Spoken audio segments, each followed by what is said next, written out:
Let's get this cranking out this morning. Let's go. Let's do this. It is a beautiful Saturday morning, and let's get some things rocking and rolling and just chat and hang out for a little bit. Let's bring your popcorn, bring yourself. Let's have some fun. Let's talk about it tonight or today. I'm over here. It has been a crazy day. A wild week, actually. Doodly-oo, doodly, do-do-do-do-do-do-do-do-do-do. Won't you jump in, share it on out? Let's talk about it. Let's talk about it. Let's talk about it. And I have been dealing with some this past week, and it has been a crazy. I'm gonna jump on just for a little while and hang out, see who pops in, and let's get it crack-a-lackin'. This was not planned, so I'm not expecting some massive turnout right now. So A-OK on that.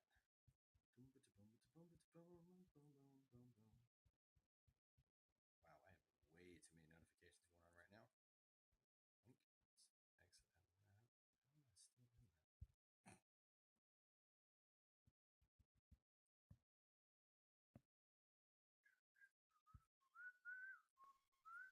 Sorry, Gina. How's it going, Melissa? Hi, good morning. I was just speaking to Sharon about you. She said that you came in one of the rooms one time, and she said get his information. We're Yeah. trying to we're trying to embark on this Florida situation at when they need the help. It's not going to be right now as far as the housing, but we're trying to zero in on a couple areas that may need the tiny homes and stuff like that. So that's kind of funny that you came up this morning. How are you doing? I'm doing good, actually. And that's ironic, too, because I'm over here. My wife and I are about to go travel, and I just decided to throw the room up. And I'm just like, why not? And so, yeah, we're working on a project. What's up, Noel and Ju? Juju, how's it going? And so, one of the coolest things, actually, I'm working on a project right now in the planning phase there in Florida. And my build team actually specializes in emergency relief and disaster or emergency response and disaster relief. And Exactly. Mm-hmm. yeah, and so we took that experience and put it into the public side of stuff. Mm-hmm. And man, you talk about being able to build out different units and stuff. And if you could mute your mic for a second, the background noise is kind of loud. Thank you. But that's where with the like holding costs and a bunch of other stuff. So we're and guys, as you're jumping in, share it out really quick. This is like an absolute spontaneous room. I did not have any planning into with this morning. But in Florida, what we're doing, I mean, even just then, we're doing a double wide unit. It's going to be we're going to start out with 6 units on the property. It's got some wetland components to the property. But what we're doing is we're going to use helical pads and be able to for the foundation, which is very very strong, and it'll have the cure time. It's like for concrete, but we're using the helical pads or helical piles. Sorry, not pads.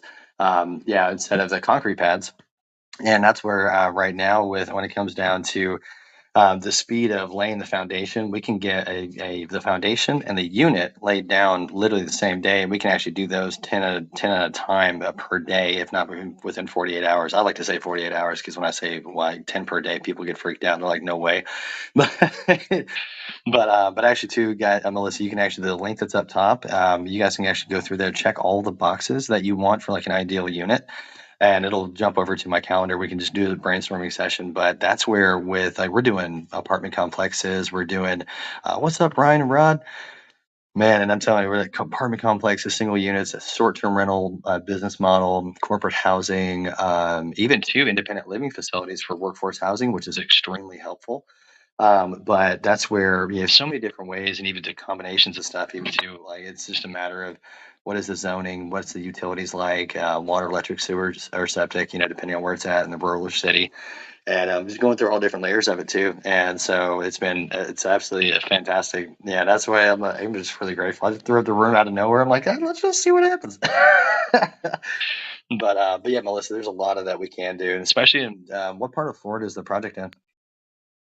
We're not really sure yet. I just was in a room yesterday with Doug and then Oh yeah, a couple McCarthy. other people, and she hasn't zoned in on the areas yet, or actually she did. I wrote them down, but it's the hard hit areas. I'm not really sure. I'm not familiar with the whole Florida area, but she lives there, and she Okay. pinged us in. So I mean, we're talking about healing, the whole thing. You know, the counseling. That's what our group wants to do. Get in there and just have short term housing. You know, for the people Yeah. that are displaced, and you know the counseling, maybe a house full of clothes so people can come and, you know, gosh, we're lost. You know, when people get, there's Sharon, she can come in and speak a little bit because she Okay. knows a lot as well. But yeah, this is a great idea, and all it's a win-win, right? I mean, Yeah. it's not just about, it's about helping them, and man, they're just, it's disaster. So good deal. Well, Well, and that's where, and that's something too. I have a huge passion for mental health, not oriented, just developments regardless. Because a little bit about my story, my dad was murdered when I was 18, and it's been a cold case for over 11 years. And I, I say that from a place of healing, not as woe as me. Prior to his murder was actually, I contemplated suicide when I was 16, parents divorced when I was 10, and I'm the oldest of three. And we actually had an opportunity to repair our relationship before he was gone. And part of where, that because he had a tree business for 20 years and I grew up in the trades. I worked with him since I was 11, and that's where I cut my teeth and learned a lot. Learned a lot of good and a lot of bad. Reverse engineered the bad, as we all know to do. And part of where, when it comes down to unpacking grief and regret, and that's part of what I've done over behind the scenes and working with business owners to help them keep their head in the game. And so when it comes down to developments, because I'm a product of an ILF, an independent living facility, but I say that because it was in direct relation to the flight plan and the council that was there at that time. And it's one crazy story in itself. But when it comes down to people hurting, like that is my mission. Affordable housing is the bedrock of what I do, and but also too, fast luxury builds. But when it comes down to those who are displaced, those who need the counseling, those who designing independent living facilities from container homes it's one of my favorite things to do, because when it comes to laying out, like you talked about, like a clothes pantry or a trade center, or to teach people a trade, even to like an internet cafe, an above ground pool, just different cool things that can create a community. Even too, because especially with the helical piles, those are very, very strong. They're like 8 foot in the ground and like over like foot and a half to 2 foot in diameter. And so those are things that don't play. And that's where, even too, with the foundation for the county ordinances, even if they require concrete pads or J bolts, we can absolutely make those accommodations. And that's where it's just a matter of how we lay it out and have a great time with it, because it's all, regardless of what business model it is, especially for disaster relief, right? And even too for misplaced families. You got to think about the experience. Ryan's down there in the audience, and anybody who wants to come up on stage, just shoot an invite. I'm not like going to try and keep people down as far as just listening only, because these rooms I like to have engagement. I don't like to have a classroom style. That stuff gets boring for me really quick, and so, just being honest. But that's where, like, being able to configure all the way back from, like, what do we want people to experience when they come on property, right? And like right now, that project we're working on, because we're working on the renderings right now. We'll do 2D, 3D, and 4D renderings, so that way the county can actually do approvals. And my build team's actually bringing on virtual reality experiences, which is going to be amazing. But we're working with the federal municipalities and local municipalities actually right now. I think we're in conversations with DeSantis to come down and to get the units into Florida, whether it's storage, or even if it's like 4 rooms per like 40-foot container, just to have a room, right? Something that's there, or even 3 or so, whatever the case is, and have a bathhouse, and be able to have those different types of units there, like porta potty type of layout, so it's that way it's really quick, in coming in on wheels, and just whatever the case is. And we've got stuff for vertical, like for farming, and a bunch of other cool stuff as well. And so it's all about, like, what do you want to see come to pass, and how can we, because we've got funding and financing all lined up for whatever the case is. But usually when you're doing stuff with disaster relief, there's grants there, so that's pretty much taken care of. And but that's where it's being able to invest in the stuff that for yourself for long term as well. It's just we can get so creative with it. I can ramble all day. Hey Sharon, how's it going? Hey Juju, how's it going, man? Hey, how's it going? But Melissa, hopefully that kind of helps kind of paint the picture of what can be done, because there's no limitation to it. We just have to look at the county ordinances and go from there, because that's really the only thing that's holding it back. Because here's the thing, like say for instance, you want to do an independent living facility that's there in the middle of disaster relief, just in case something else happens. We can lay the foundation of the unit of a actual like 2 bedroom unit, 1 bath, 2 bedroom, 1 bath unit right there, 10 per day, foundation and unit, boom, boom, boom, boom, boom, boom, boom, boom, boom, all the way through. I love it. What's the square footage on those units? One more time, Juju. Sorry, I didn't hear you. What's the square footage on those units? 320 square foot for a 40-foot high cube.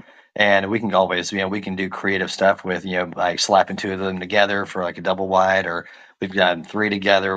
We have an Atlas model as well. So it's a multifamily unit. That could be like a 3 bedroom, 2 bath type of deal layout. I mean, we can literally customize anything in there. But we have one model that's on wheels that with a solar off grid option that's attached to it. And hey, Muriel, thanks for coming in.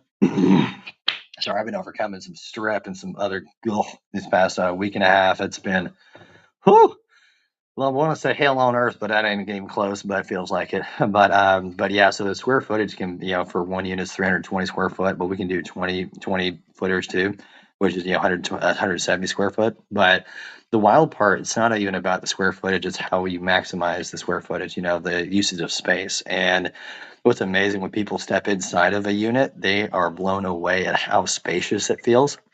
And that's what's so cool about it. Because normally, what the standard unit would kind of like 1 bedroom, full bath, shower, toilet and all that, sink and all that jazz. We can put a Jack and Jill sink in there too. Big old bedroom where it sleeps 2 or 3 folks, and even two, you've got a gorgeous lounge area. And I mean, we got one project right now that we're doing full on Pella windows all the way around it. And I mean, beautiful, like open, natural light, and on the luxury side of it. And so we're even doing we're doing even single friggin' family homes, man. Like it's just amazing, especially for, fast turnaround time, especially with those who are struggling with labor issues right now. Whew, we all know that's an issue. And so, but yeah, it's crazy, man. What's up, Mr. Jeremy? How you doing, buddy? Doing good, Rod, man. I am recovering from some ickiness, man. That's why I haven't responded back to your email. I apologize, man. It's No, no, been no, no worries, no worries, man. No worries, no worries. We're all good. No worries. cool, um, baby. we don't have to talk about that at all. For me, I'm just moving forward, man. I noticed that these tiny homes, man, are really nice, pretty solid as far as their foundation and stuff like that too. From what I've seen, um, I'm actually wanting to get into these mobile homes and stuff like that. Well, I'm getting into the mobile homes, and I there's a tiny homes. I don't know if you would call it a park Yeah, or a subdivision or what you would actually call that thing. It's right across from the mobile home park that we have a property in at the moment, and I've dude, gone over there and looked at email them. Of me course, that property if you fascinating. get it under contract, because that right there will. Ooh, boy, that's a lot. We can have fun with that, especially with that container. It'll be like a modular home community, I guess is the technical term for it. That's right across the street, man. That thing will. That'd be fun. I didn't mean to cut you off. Sorry. I get excited whenever we hear about that. Nah, no worries. Like I said, I just went over there and looked at them once, and they just look really, really solid. Of course, yeah, you're talking about a lot of structures or construction of how you can actually have open windows and stuff like that, or whatever's going on. They're fascinating to me, especially more so the fact that they're so solid on the inside and the flooring and stuff like that. To me, and they even have like a more of a pitch roofing and Yep. stuff like that as well. And yeah, I don't really know a whole lot about them, but the time that I looked at them, they seem really fascinating to me. Um, yeah, I just wanted to kind of share some of that, man. And like I said, we're doing a property right across from the street from there. Heck yeah. Well, and that's where, even too, kind of going back to what Melissa was and Sharon were that are involved with in Florida, man, they're hurricane proof. They'll withstand 150 mile an hour winds, just to be very clear on that. And that's where being able to stack them. If you go three high, you definitely want to go double wide on that, so that way you have structural integrity with it. But there's so many things that can be done that is just crazy, crazy. But really quick room reset for all the whopping a million people that are in here. You guys were just talking about tiny homes, or just brainstorming on that. So I'd love to go around the room, start with Melissa, Sharon, Juju, Rod, then Ryan.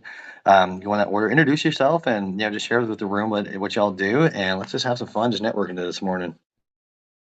Melissa, I'm gonna pass the mic to you.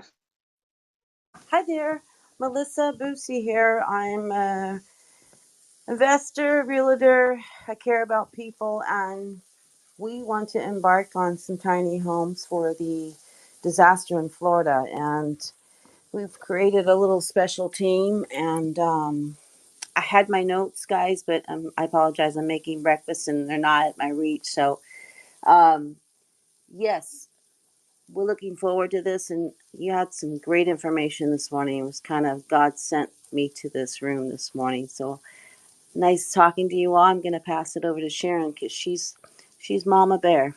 Go ahead, Sharon. Good morning. I'm in a place where it's too much background noise, so I came to the You're stage. actually fine. I can hear you just fine. Yeah, but I have them being quiet right now Oh, behind gotcha. me. See, she's calling me Mama Bear. Anyway, we're very much interested. Melissa, is a collaboration, so I would like the details of your tiny houses. I think is another person that had presented them, but definitely would be helping a lot of people in distress and having the need to get some transitional housing as well as short term to long term right now. Understood. Mr. Juju, over to you, my good sir. Going once. There we go. Hey, how you doing, man? Yeah, I actually had somebody come in our room yesterday and talk about transitional housing and the funding for it and stuff. And tiny homes are like they've always been extremely interesting to me, just as far as like how to like how they can make such a small space seem so big. But I was wondering how does the funding aspect of it work? Like when you're looking at like if I purchase just a property, right, and I'm just trying to like I want to get a tiny home put on there, you know, I see banks don't really like to package like building a home on the land so much as they like just packaging like a home that's already there. I'll circle back to that question. Just bookmark it really quick. We're going to bounce the mic over to Rod and then Ryan. Hello, everybody, and yeah, thank you for allowing me to come to the stage, Jeremy. My name is Rod Moore, out of Anderson, South Carolina. Real estate investor, wholesaler. So yeah, I'm just in that space. I do some plumbing and irrigation and stuff like that too, as well. And just transitioning from the plumbing and irrigation into the market of real estate more than anything. So yeah, that's the gist of me. My name's Rod again, out of Anderson, South Carolina. I'll pass it on to Ryan. Thank you. Good morning, everybody. Nice to see you, Jeremy. My name is Ryan Dodson, and our firm basically helps you take the mystery out of the real estate investing game. We help build communities one door at a time. We help you find the deal, get the deal, and fund the deal. So, been in the real estate space, the investing space since 2018, and just here to learn and here to help in any way that I can. Heck yeah.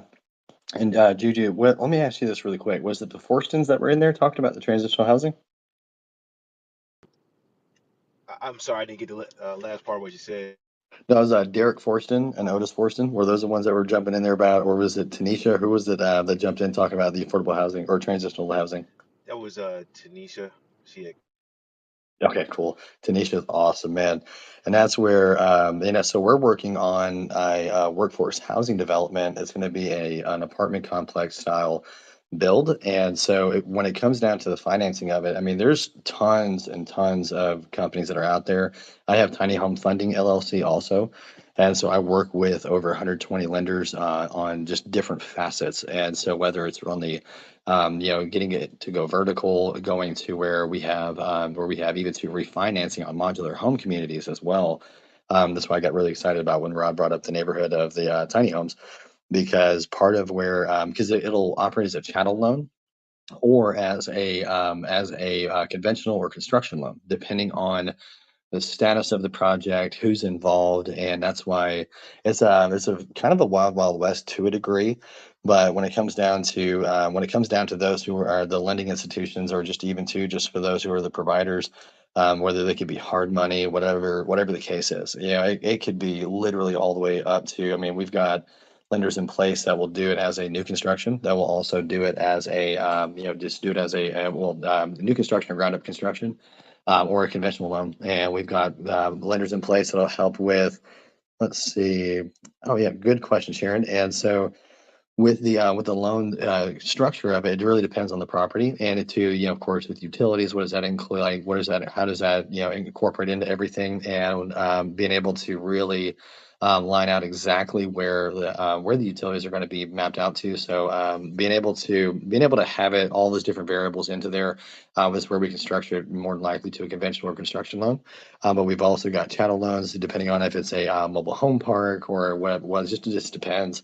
So there's lenders that where we can even do it to where it's an RV asset, because with it being on wheels, being able to have it in that category of asset, opens up for campgrounds and mobile home park financing. Because with the tiny homes, with the container homes, it's just a unit. So with it being on concrete beams or cinder blocks, whatever the case is, it all just depends on that property. But it is definitely doable and it happens every day. And does that help answer your question? Yeah, I really appreciate that. Thanks, man. You got it. And Miss Sharon, so the projected time, I was asking for the room, what's the projected time to building, finalize, tiny home completion, ready for move-in cycle? Depends on the project too. But I'd say for one unit, I mean, we're building 10 units per week. And so when it comes down to your project, it's just really, financing on that side will take, depending on how small or large the project is, can take a couple of weeks or so. But once the funding is approved and clears, then I mean we're building 10 per week, and with the foundation with using helical piles, we can have that down and like have a unit done and within 2 weeks max, right? And then have it delivered with it being installed there on the site. Excuse me, there on the site within the same day.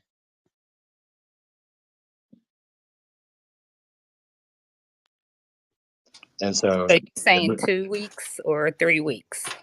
we'll just say 3 weeks. We'll just say a month. A month to be there on site installed, and with it being, yeah, it's just a matter of the county approval. Sometimes they'll drag their feet, but yeah, we'll be able to have that. Within once the build time starts, with it being on ground ready, it'll be 2-3 weeks max.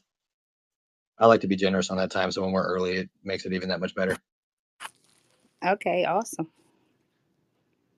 Yeah, and that even goes back to your model too. Yeah, if you're wanting to have like say 10 units that are double wide, we'll do with it'll be 2 units, and so we'll crank out those in 2 weeks and then have them installed that following week. It just depends on delivery time and of course logistics wise, making sure that coordinating with a GC or even an electrician or a plumber, just to do the tie-ins, and that you'll get a VIN number with each unit, so it'll pass through the normal deed process.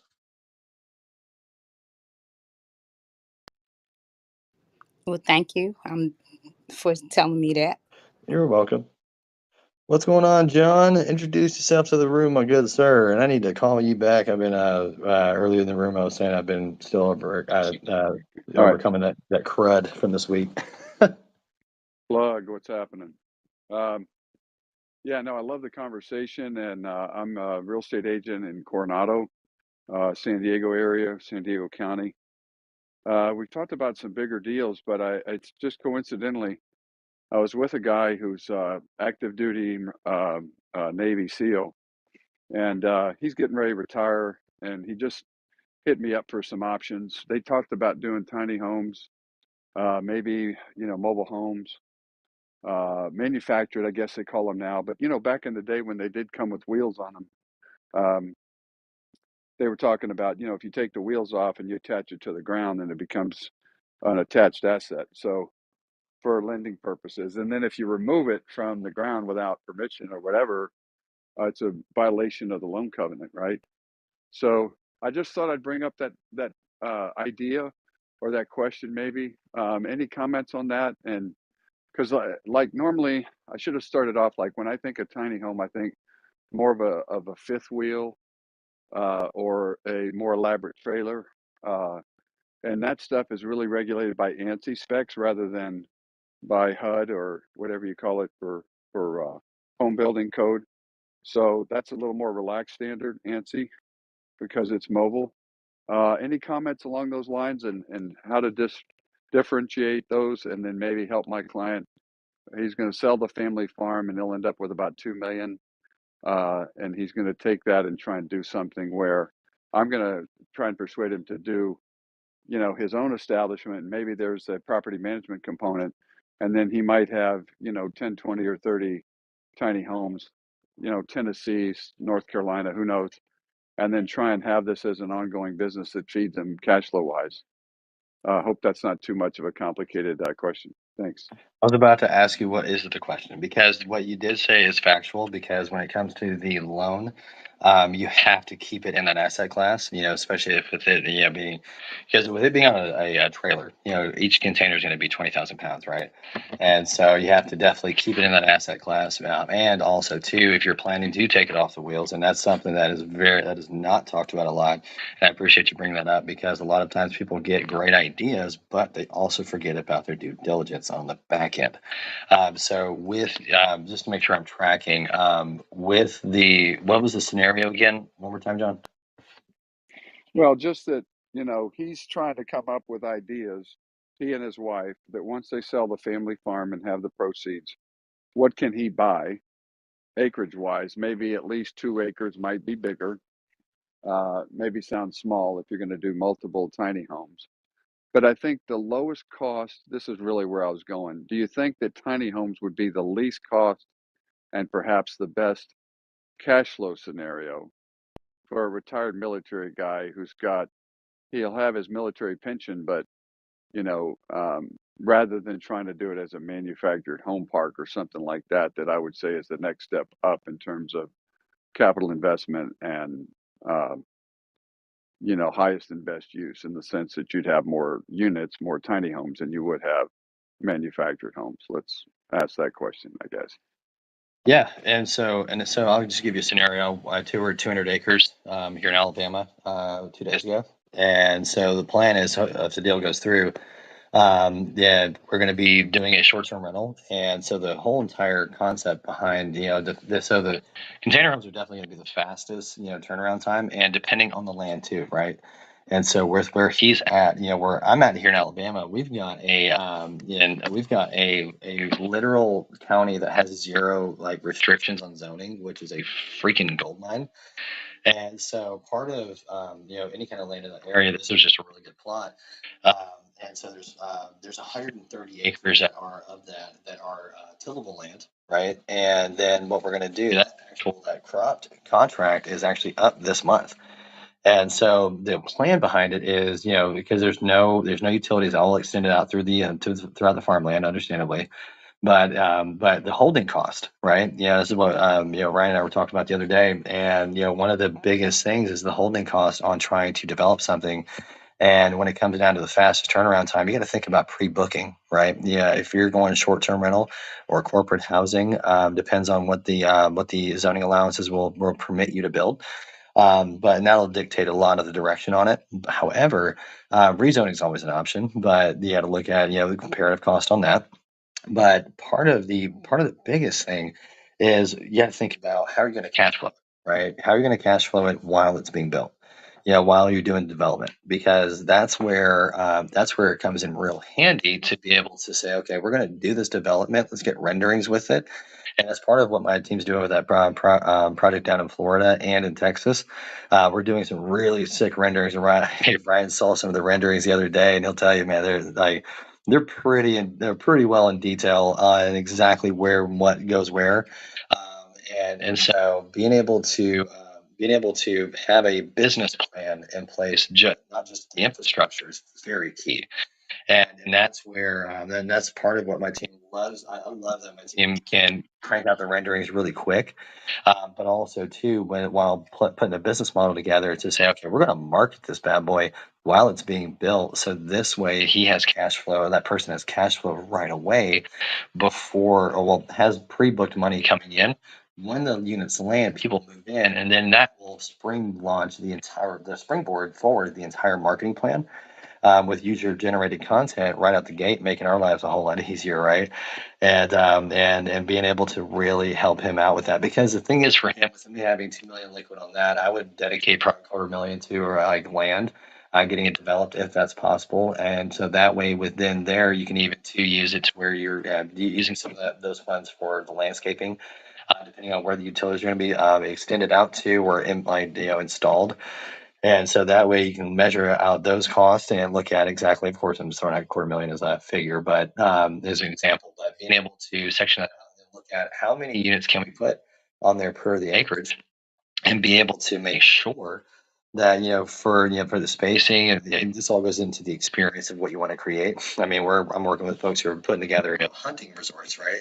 And you definitely don't want to put them on any kind of close where the hunting ground's going to be at, because you want people to shoot in the other direction. And so, even though these are made of metal, man, sometimes bullets can go through. But hunting lodges and even to short-term rental outdoor retreats, right? And so, how can we include the nature into that experience and make that really, really awesome?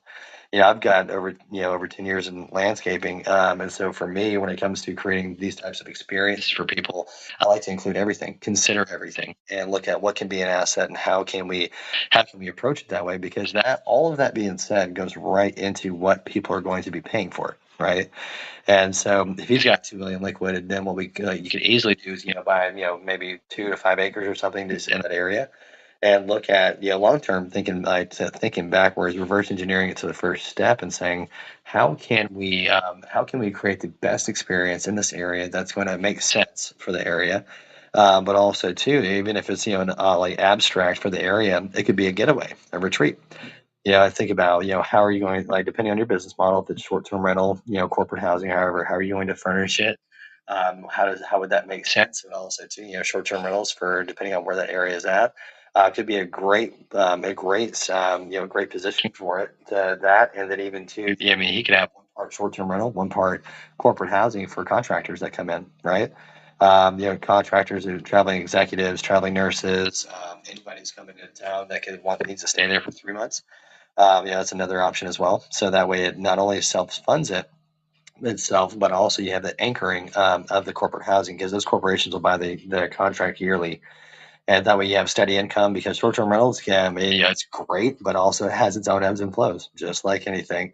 So does that help answer your question? Yeah. Okay, cool. Well, as soon as you mentioned hunting encampments or whatever, I had to do a PTR, and you'll see the called redneck high rise, right? Um, Oh yeah. the stackable manufactured homes. It's really hilarious. So you can put them on scaffolding and you can position them. Did you see the PTR? Yeah, I'm looking at it right now. I don't know why, but this looks like a favela in Colombia. And we definitely will make it to where it's not redneck wonder, but we definitely want to make sure it looks a little bit cleaner than that. But that is definitely that is absolutely one application to it. Are those are trailer homes on top of each other? Yeah, yeah. They got trailers and they got scaffolding and they've got some anchoring going on. They have different views. Uh, I'm you about to know, say those look like containers. I'm like, holy crap, those are trailers.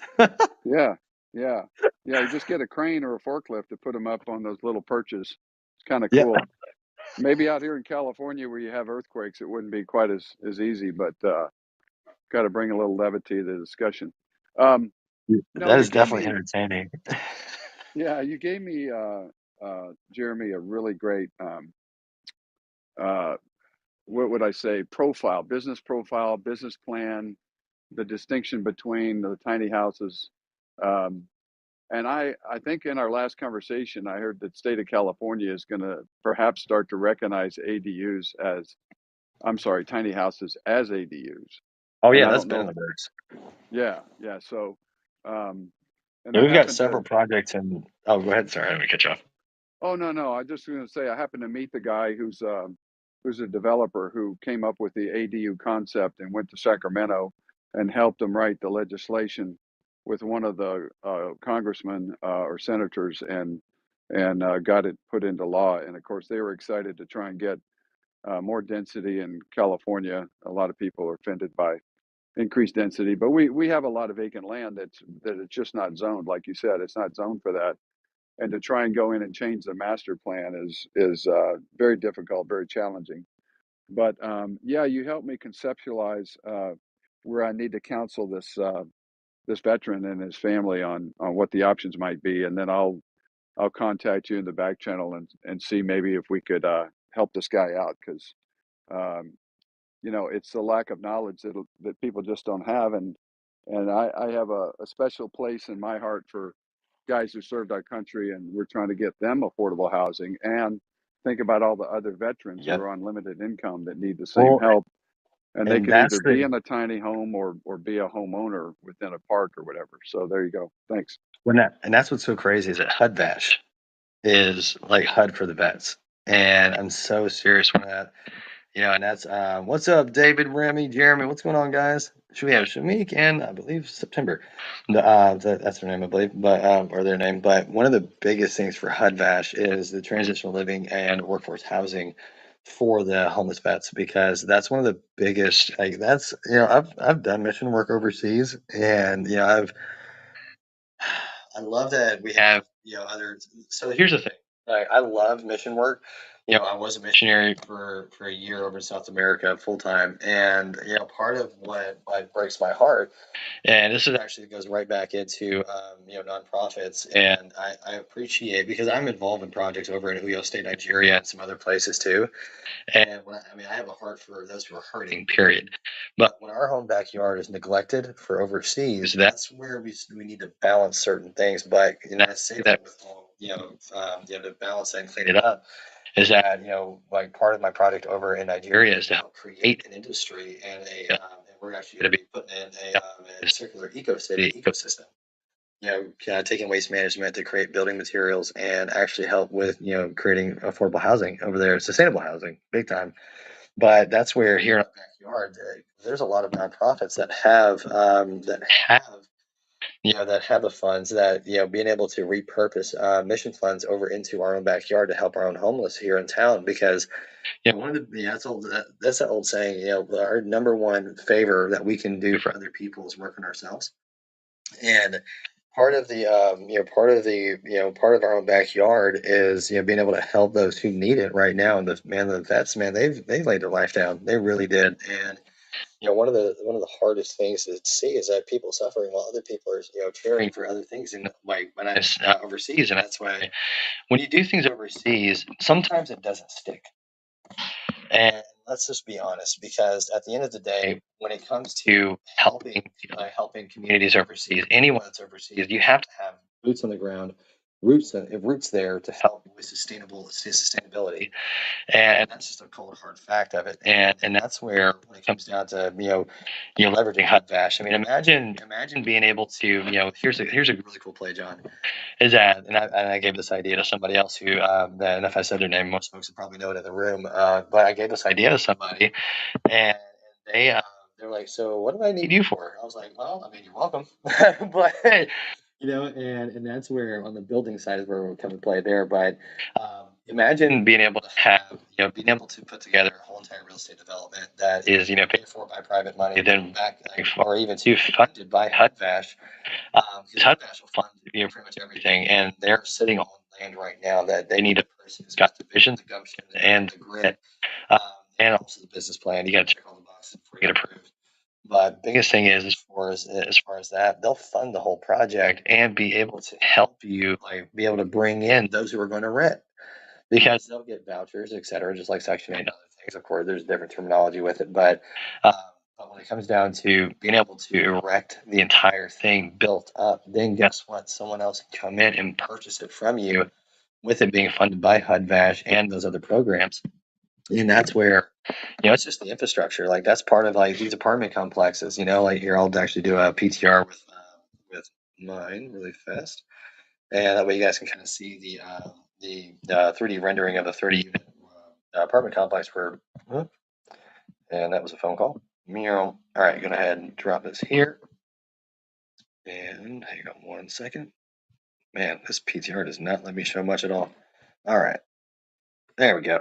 And PTR.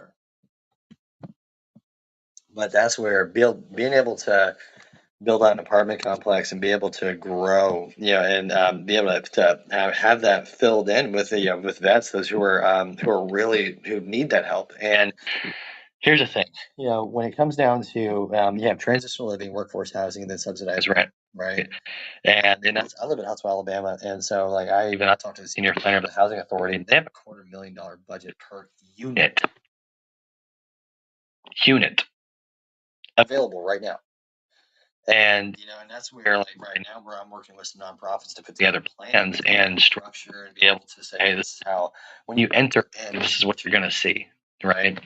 And that's where, like kind of going back to with John, kind of boomerang back what Sharon and Melissa and I were talking about earlier, is that when you're able to put together a whole experience that's not only going to help people enjoy themselves but also get their dignity back. That's a complete game changer, because I don't know about you, man, but I've gone to a ton of different, like halfway houses and stuff that look like crack houses. And one of the biggest things for me, and I'm sitting back wondering, I'm like, how in God's name first of all, I asked myself, the obvious dumb question, like, how in the world can this be, and how can no one care about it? It goes back to the numbers. But when you're paying $65K for, a container unit that can be built out full 1 bedroom, have its own kitchenette, its own like living space, and then have it next to each other, shoot, have it as a motel, have it classified as a motel, or even as a commercial land, which is easy to do. Of course, depending on who you're going to serve, you have to make sure you have like within restrictions wise as far as who is going to be who's going to be actually, going to be there in that facility. You have to work backwards from that, because depending on the grants and et cetera, they may have to be in a certain distance of like schools or, the city or whatever the case is. But man, I kid you not. Like, shoot, there's a county here, David down here down in the audience. You guys, shout out to the Land MBA, and if he stays in the audience, I'm going to. Who's calling me right now? Hang on 1 second. Hold on 1 segundo. Oh, how can I help? Texting. All right, next. Come back. So one of the biggest things, shout out to David down there, Land MBA. I'm gonna send him an invite to come on stage to shout himself out. And Remy, what's up, man? And all you guys down in the audience, just come up on stage, man. Let's just stop being like you guys over here just give me the side eye in the classroom, like, hey, how's it going? But so. And Remy, I swear, if you don't get up here, man, we're gonna have some problems. I love you, brother. Just kidding. So, one of the biggest things, being able to find the land and be able to do what you need to do, man. You guys, it's so creative what we can do, and it's a matter of being able to have that right business plan in place and be able to grow. It's got nothing to do with the infrastructure. Well, it has a lot to do with the infrastructure, but also too the majority of it is your business plan, who you're going to serve, and working backwards from there. And that's where there's so much potential and so much power in that too. Because when I was talking to the senior planner of the housing authority here in Huntsville, Alabama, because Huntsville, Alabama doesn't play. Like, I don't know if you guys have y'all done your research on Huntsville, Alabama, but man, I kid you not, there's a lot of restrictions, especially being an industrial tech city, um, and it's especially with the development, and it's crazy how things can be bottlenecked by some of the dumbest things like semantics and verbiage. Which we all know verbiage is anything. If you've done it, if you've gone through and gotten kicked in the teeth by anything, you know that verbiage is everything. But that goes back into keeping it consistent in the business plan, keep it consistent with the systems to be able to systematize and productize. But really quick, let's do a really quick room reset for all 8 of us that are in here. I think about 7, but let's clear the room out really quick, guys, and just be able to let folks know that we're talking about this stuff. And just I'm gonna do a cowboy hat and get in here. But David and James, if you guys both can unmic, David first, James second, if you can unmic and just introduce yourselves to everyone that's in the room. And this will be David's. I don't know if this is David's first time promoting himself on the app, but guys, go ahead and take it away. Hey, thanks for inviting me up. Um, hey, everybody. My name is David Van Steenkist. I am a land investor. I own two companies, one called Mile High Rural Land. The other one is Land MBA. And one is the one that I basically buy and sell rural vacant land. And the other one, I teach people how to do it, Land MBA. Very interested in this space, just starting to really learn about it because my primary model has been buying land way below market value and just flipping it. Also subdividing it and adding value by subdividing it, but still flipping the raw dirt. And But I want to learn how to buy and hold some of this land and do something with tiny home type communities and creating cash flow. I actually have a property that I'm is going to be my first one to start to develop is in southern Colorado. Got about 42 acres down there, and a lot of things we can do with that property. So, if anybody would like to know more or learn more about, hey, how do you find land for 20, 30, 40 cents on the dollar, hit me up. And you guys, David is the real deal. We had a meeting the other day, or was it a week and a half ago? I think maybe a week ago. Something like that. Yeah. Yeah, it's blurring together, but man, it's this guy's a real deal, y'all. Yeah, so I'm gonna pass the mic over to James real quick. Yes, good morning. Hi, Jeremy. Hi, everyone. Great to be here. Great space. Relatively new to real estate, and I am a social worker by training, and also live in New York City. And New York City is an interesting place to be currently, and several of the topics that you guys touch upon. I just have my mind spinning. I'm also a veteran, also work with Hadvash veterans. And also, just the other day, someone approached me about there's a arena being built and looking at short-term rentals in that space. And she has a couple of properties there, and there's current construction going on out there as well. But also, looking at the opportunity zone space as well here in New York State, which has over 500 opportunity zones, both in rural and urban and suburban communities, and just thinking about just available land that may be applicable for tiny homes as well. Then New York City is also a right to shelter state. I mean, city, and of late, Governor Albert in Texas has been sending immigrants up here. And at last count, I believe there are about 13,000 that has arrived, and the shelter basically cannot shelter system cannot they're overcapacitated right now. So just a lot of interesting things that's been discussed, and certainly that with as someone who is thinking about this real estate space and just various options and opportunities this year, even a semiconductor company just recently announced also that they're going to build a facility out here in up north. So just a whole lot of just options and opportunities, out there. And certainly, want to learn more and just see exactly what's feasible, especially for someone who is not in the real estate space, want to step into real estate space, utilizing just a host of other tax options and available options out there, but willing to learn how to basically move the process forward with the team that I'm assembling. So with that, I'll turn the mic back over to you, Jeremy. And David, definitely I'll reach out to you as well. Thank you. I was about to say that exact same thing, James and David. David, remember when I was telling you about the Opportunity Zone Fund and all that, like OZ Easy and Easy Do It and all that? Um, James is in the program, I believe, and man, it is just yeah, there's so much opportunity. It's crazy.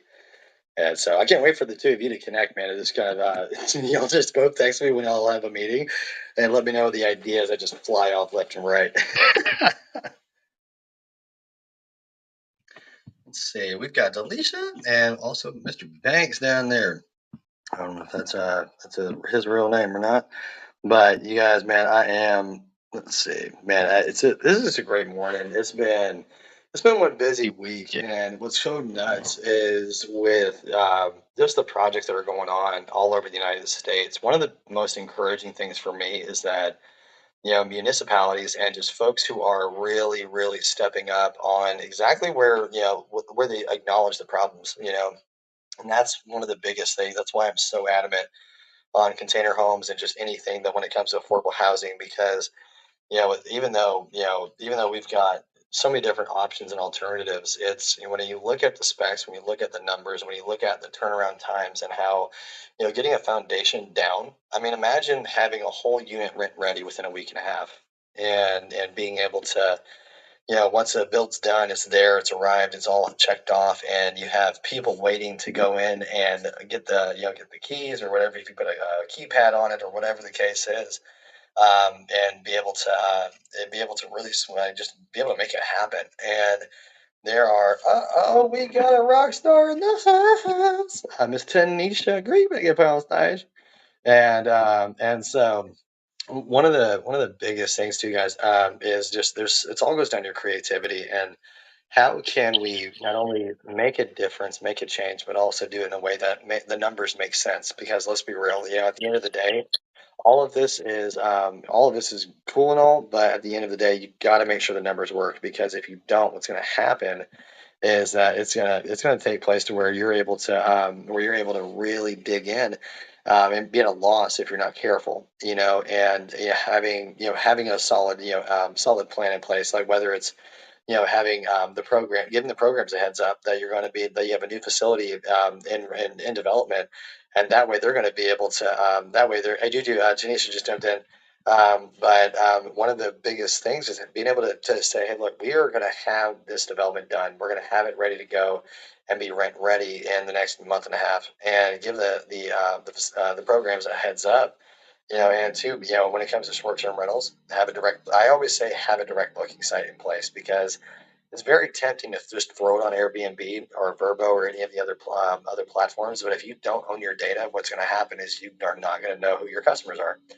And so yeah, all of it goes back to how do you get ready from the get go, from the jump, and get everything in place. So that way you're not having to be overwhelmed and backtracking the whole entire project backlogs. Peace means to make order, in the Greek. And so when it comes down to preparing ahead of time, you're gonna have a whole lot more peace of mind when you're prepared ahead of time instead of having to prepare on the spot. Tanisha, if you can on mic, introduce yourself to everybody in the room. We got some heavy hitters in here, and definitely want you to be able to make yourself known and what in the world that you do. Hey, good morning, Jeremy. How are you? Doing well. Good, good. Well, good morning to everyone on the platform and everyone in the audience. My name is Miss Tanisha Edwards. Sorry I'm late. Have a fundraiser today, so doing multiple things. However, I am a serial entrepreneur. I do own a nonprofit as well, with the businesses that I do have. And Mr. Jeremy is right. You have to have a plan in place. My plan started years ago, of course, as far as opening transitional housing, or creating a transitional housing program, as well as working with the state having licensed homes. And I also do Airbnbs with my homes as well. So the whole kicker is when Jeremy talks about these tiny homes, they're very well needed. Okay. Um, the population has grew within the communities as far as homelessness goes. So with it, that being said, you have a lot of agencies, you have a lot of shelters that are looking for places for these people to go to, because number one is they don't have apartments. They can't do apartments. Apartments are too expensive, right? And so you can take these tiny homes, what Mr. Jeremy is talking about. Sorry, my signal may be going in and out, but bear with me, you guys.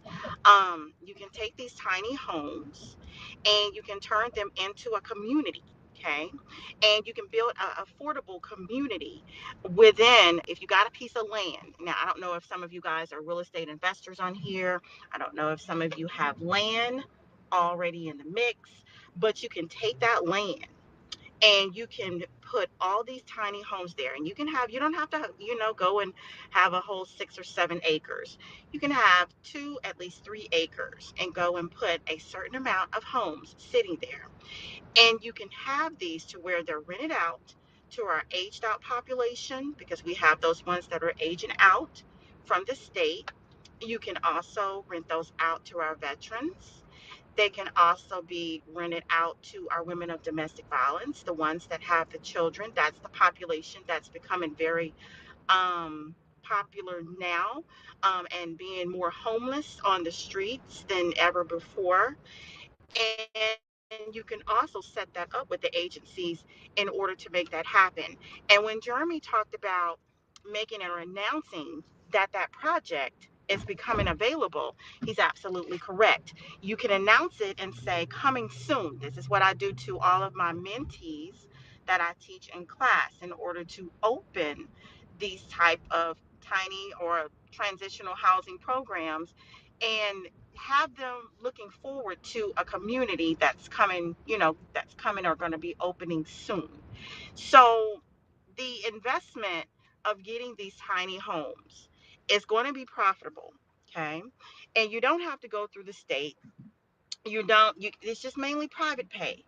And we'll just give you an example. I house over 57 people in my houses. Okay, and I have a series of homes, residentials, and I also do mobile homes as well. So not that I'm looking outside of the box, because you can look outside of the box of just not just single family homes. You can also do tiny homes, mobile homes, etc., etc. The tiny homes are a little bit less expensive. They're not as expensive as the mobile homes are now. We've noticed that there is a jump and an increase in the cost on that. However, you can take that and create these tiny homes into a program. Okay, sitting on a land, you can have a grocery store, you can have a garden. I mean, the sky's the limit. Okay, and that can be profitable as far as you guys opening up a community. This is like you're changing the lifestyle of some people that don't have anywhere to go, but when they come into your community and when you're providing for them to go, that's the benefit. You're making an impact. You're changing their lifestyle. You're giving them something to look forward to. You're giving them hope. Okay. So he's absolutely correct on everything that he's stating. I do a nonprofit as well. With my nonprofit, it pushes services to my people that are house. So that's why we talk about the services are so crucial, because you want to not only house them, you want to provide a community that's got additional resources and services that are included. Okay. So that's just a little bit about myself. I own kind of like a whole bunch of things. I have a home health company. I have a Clea lab. I have we also have Toro Fleet.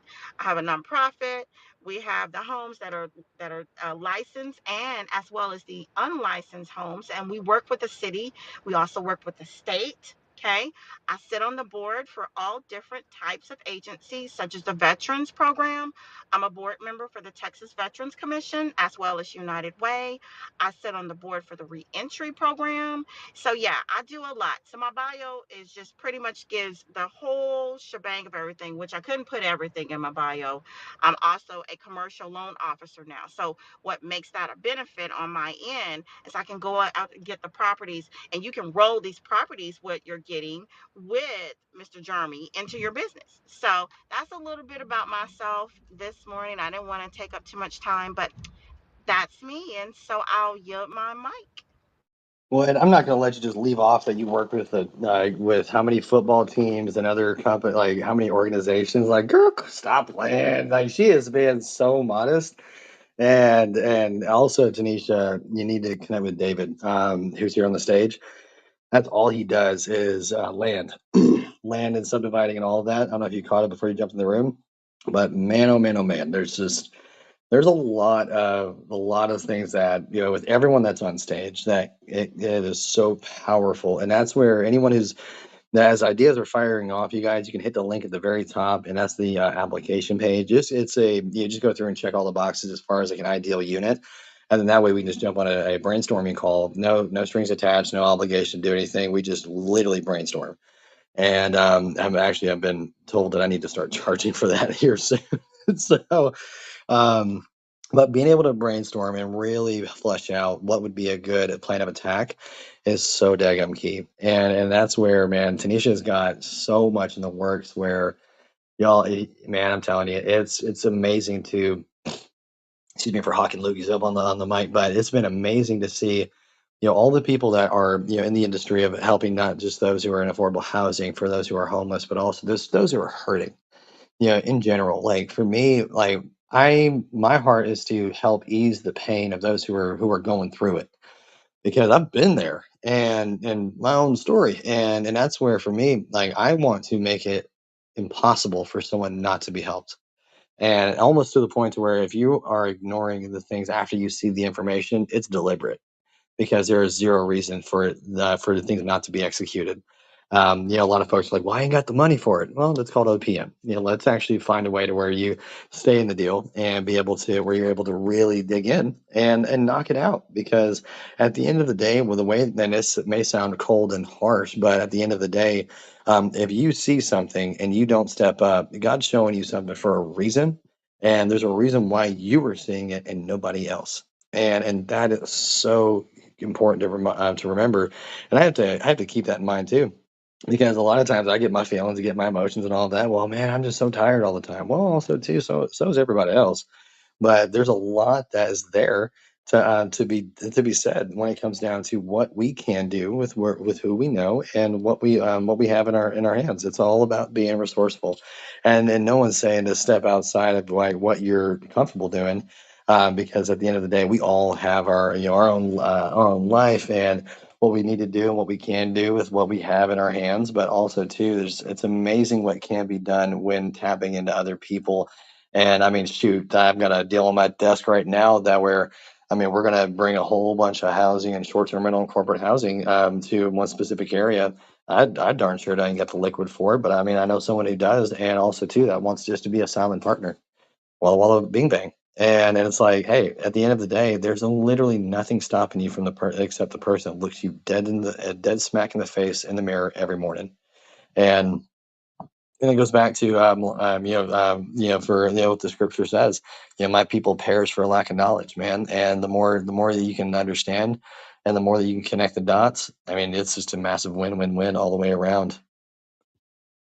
Man, we've got Quentin, we've got Tanya, James, Ashley. Welcome to the room. It's a little bit smaller of a room. I had zero planning on doing it today. James is back in the room, and but man, it's just a sporadic Saturday morning. We're just hanging out, chatting. So, if you guys, I really want y'all to come up on stage.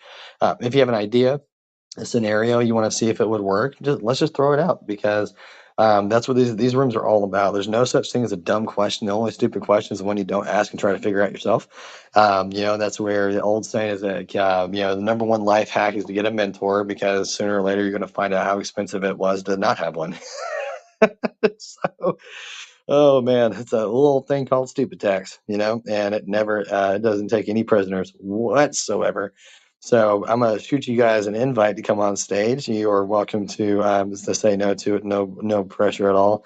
I just like to have conversation going because I like to, if I'm the one talking the majority of the time, I get bored. It's I talk to myself plenty of times throughout the day, and so it is all gravy. And so you guys come up on stage. James, what's up, man? Yeah, hey Jeremy, is it could um tiny homes be converted into dorms, college dorms? I mean, yeah, you can easily do those. It just depends on how you want to structure the dorms. Yeah, because you got to think about dorms is pretty much an apartment complex. It's just, relabeled into dorms, but dorms are usually when you have two people in one room. And I mean, shoot, we could easily do that. But even what's even more interesting is that even making the dorm experience more luxurious with a single container, have their own bathroom and everything in there. But even to add to, we've actually designed things where we've had four bedrooms in one unit for an RV model, and I had those bad boys on wheels, loft style. One thing, which is actually makes it fantastic, and that actually made it work really well. We actually added a solar attachment to it with a Bassett system with a switch, so that way it has the option to go in between utilities, or even to when say the power shuts down, whoop, switch it on, you're good to go. But yeah, the dorms are super easy. It's just a matter of the space and being able to design that, and then that way you can just have them built out and stacked on top of each other if you want to increase density. So you got maybe 3 or 4 acres or so, and you want to build out a whole complex. We can design it to where there's 2 bedrooms in there on each side, and have a bathroom, a kitchenette in there, smaller lounge area. Do the square footage on it. That's easy done. We do that weekly. Well, the reason why I asked is because there's a local college that has an interest in building student dorms, and they have the available land to do so, as well. And because all the students and as well as faculty, commute back and forth, and so while you were speaking, the I remember, and just a matter of fact, on Wednesday, I'll be attending a breakfast with the president and others, on campus, and so just wanted to plug that in. Thanks. Oh, absolutely. And that's just, yeah, that's easy student housing. That's the apartment complex can be used for workforce housing, corporate housing, student housing, all of that. And Remy, I'm trying to get you up on stage. I accepted the invite and it's not letting me. I don't know what's going on, man. There you go. Here, try now. Let's see if it works. So interesting. Hey, are you guys seeing Remy up on stage? Because I've sent him like 4 invites and that's not letting me, it's not registering him come up on Negative. stage. So we're right. Negative. I don't see him up here. That's so weird. Hey, Remy, try to jump back out and jump back in. I was trying to get you up on stage earlier. The clubhouse is acting weird. A little glitch. That is so interesting. There we go. Let's see. I have no idea what's going on with it. It's acting a little funny. We'll see if it comes back in. But yeah, the infrastructure can be used for student housing. It can be used for just so many different things, man. And that's where, that's even too on the financing side. It'll be registered as student housing. And that's what's so crazy about it. See you later, David. But yeah, man, it's where, yeah, you guys hit up David for the land. All right, let's try it now. Let's see what we got. Remy, come on. Why is it not bringing you up? That's so weird. Because I have sent you like 15 invites. I'm gonna try and send you another one. 5, 2, 3, 4, 5, 6. I'm trying. I just sent you like 6 invites, man. I don't know what's going on with Clubhouse. Oh goodness gracious. No, man. Yeah, I've just sent you. Let me try and send you like 15 invites from my side. All right, let's try from there. Try it again. I'm gonna send you like 4 to see if it works. But but yeah, no, I don't know what's going on with it. But regardless, let me try and is it popping up on your side, Remy? Let me know if it's acting a little funny. But one of the biggest things, James, is that when you're talking with him, just kind of pull the comparables of the rentals there, because I mean, honestly, at the end of the day, what you can tell them is that you can do a single level, and we can do. I mean, you can just have it to where it's all right there. One of the biggest things that's complementary is, and I'll wrap back around my point. I don't know what's going on, Remy. It's being really bizarre. And, I like you up in my rooms, man. I want to be able to chat with you, man. I love your energy too. That's why I'm getting a little irritated at Clubhouse. Being a little pissed me off a little bit. But one of the biggest things for the student housing is actually adding in either short-term rental in there, because parents love to come and visit for for the graduation. And so, one of the biggest things for that, even to add on to it, is saying, hey, look, we have zero holding cost, pretty much zero, because of the helical piles that we use for the foundation. We get those installed that day, and have, yeah, I mean, I was sharing earlier, we can get 10 foundations and 10 units installed every 48 hours, and which is crazy. And that's where being able to add even short-term rental into the entire development, man, I'm telling you, you talk about, adding a whole entire, I mean, capacity to the unit, man, or the development. It's crazy. The parents, the traveling coaches, right? Teams, right? Teams that are coming in, opposing teams. Like, let's just play both sides of the spectrum, right? I know we have our loyalty for the football teams, but man, if you got the units there for the other team to stay, I mean, my God, bro, like, you talk about having 30 units all booked out, for the week, and that's another crazy idea. And okay, so that's so. Hey, Delisha, did they give you issues when you were trying to come up on stage? And now, Remy, I ain't gonna let it fly, man. The clubhouse is being a little butthead right today. But let me know on that deletion in the chat. But whoa, we got Morton in the house. That is some crazy hair. But one of the most interesting things when it comes down to those types of developments with student housing is that where, think outside of like 2 degrees, 3 degrees more, because you've got the teams, you've got the parents, you've got the traveling professionals who are coming in and out for whatever event that's going to happen for that month or whatever the case is. Now, especially when the games hit, oh my God, man! You talk about football, baseball, volleyball, soccer, and technically football, but we ain't gonna go there. But because they play with your feet.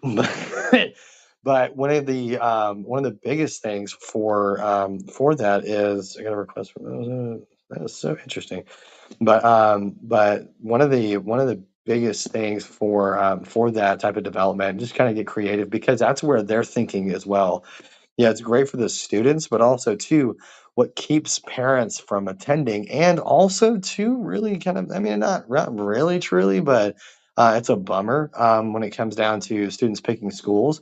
Is where can we really dig in and actually combine different stuff to help them actually supplement. All right, Morton, let's see if that brings you up on stage. And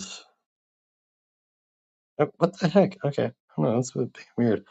But that's where you can really dig in and get creative when it comes down to how can you incorporate not just their families, the teams, and all the staff. Because that's part of that conversation that you should have with them, James. Is that the foundation's going to be laid quickly? We don't have to wait for concrete to cure for that. I mean, for the units themselves, maybe for like sidewalks and driveways and all that kind of stuff, depending on what you do.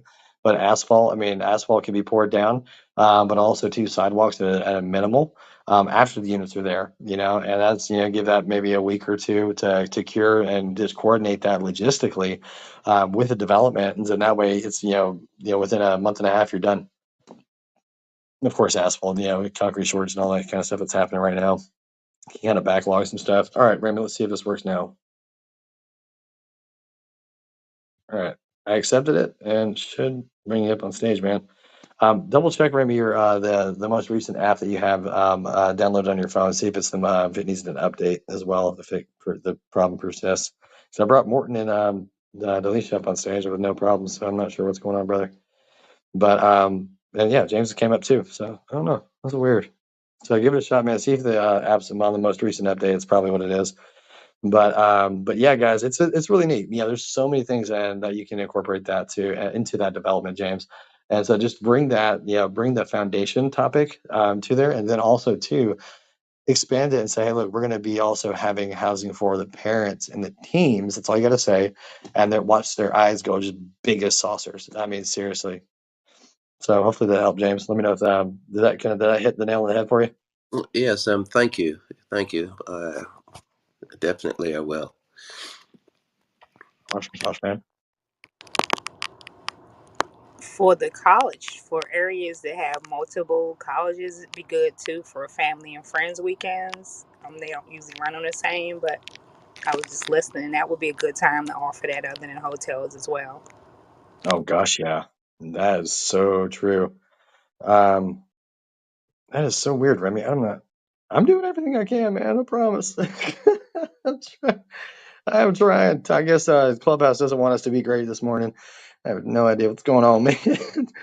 But really quick room reset, guys. We're talking about tiny homes and how there's practically zero holding costs when it comes to foundations and being able to be able to build out quick development. And what's unique is I was talking to a guy who does boutique hotels earlier this past week, and it's actually really neat because when it comes down to being able to create really good, I mean amazing looking different luxury stays at a fast pace. And that's what's so wild is that when it comes down to having a unique stay, we're I got a business partner. We're putting together trucker stays. And please don't let your brain split in half on that because truckers need loving too, right? And in a professional way, not the way that probably stereotypical and just came to mind. But so y'all forgive my crass sarcasm, and I am country as it gets. But when it comes down to just the different demographics, so we're building out a premium stay, and man, I mean those are going to be definitely way more expensive than a $65,000 standard unit. But when it comes down to the financing and the funding on that, man, you talk about, I mean, oh my goodness gracious, it is going to be crazy. But it's, when you're able to think backwards, right? Think backwards. We all have a business, right? We all, think about who is our customer avatar. We all think about who are we going to serve. Like say, for instance, like for a landscaping company, right? If you're going to do flower bed installations, think about who you're like, what you're going to offer, and then also work backwards on who would best that would serve, right? And so that way, you know exactly who's going to be able to have the means to pay for it, and be able to book that out, and I mean, shoot, we've got on this trucker stay, we've pre-sold 3 million of the $35 million development, and that's what's so crazy about it. So, anyways, I was going to say I said a room reset and went on a rabbit trail, but the guys were talking about affordable housing, how we can do crazy cool amounts of development and just different arenas and lanes. So with that being said, Delisha, Morton, James, if you can go ahead on mic, Delisha first, Morton second, James third. Just introduce yourself to the room. If you just know that I am a professional troll, so if you go down that route, I'll go tit for tat for you, and you'll be booted on out. So go ahead, Delisha, go ahead and on mic, introduce yourself, and we'll go ahead and go straight to Morton and James. Good morning. Well, is it good morning? This thing's 12 o'clock. So good afternoon. So my name is Delicia. I live in Tampa. I'm a short-term rental operator. And my question is this. So what is the true definition of a tiny home? Because I see the container homes and I see like the built tiny homes, but then you have a lot of people now that take those sheds that you go to a place that says like we sell sheds and it's pretty big, and they'll put walls up. They'll put walls and installation and the floors and the whole nine, and then they'll say that's a tiny home, and I'm like, well, I guess, but is that really a tiny home, or is it like a bootleg tiny home, or does a tiny home Definitely, matter as long as it's just definitely. tiny? Oh yeah, no, just definitely ghetto rig, that's for sure. And those actually aren't considered that. But really quick though, for conservation of time, let's go ahead and just do the introductions first, and then we'll circle back around to your questions really quick.